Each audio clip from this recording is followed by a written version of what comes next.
Well, I mean, that's the really ironic thing, is these pieces of equipment are extremely intelligent. They have a tremendous amount of data and information about what's going on in that piece of equipment.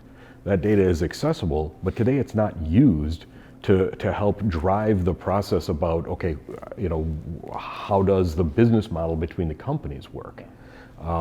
Because there's challenges with doing that. Who owns the data? Where does the data reside? How do you track and measure that data? There aren't systems for that today.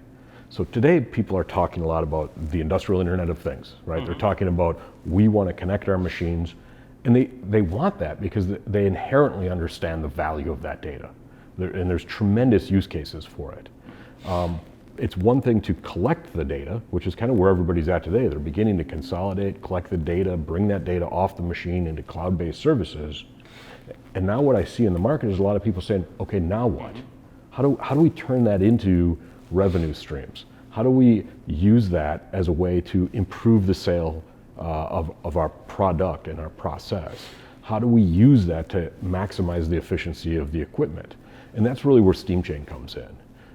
We use that data stream coming off that piece of equipment, and importantly, we format it in such a way using blockchain technology to ensure that all parties to the transaction have visibility to it.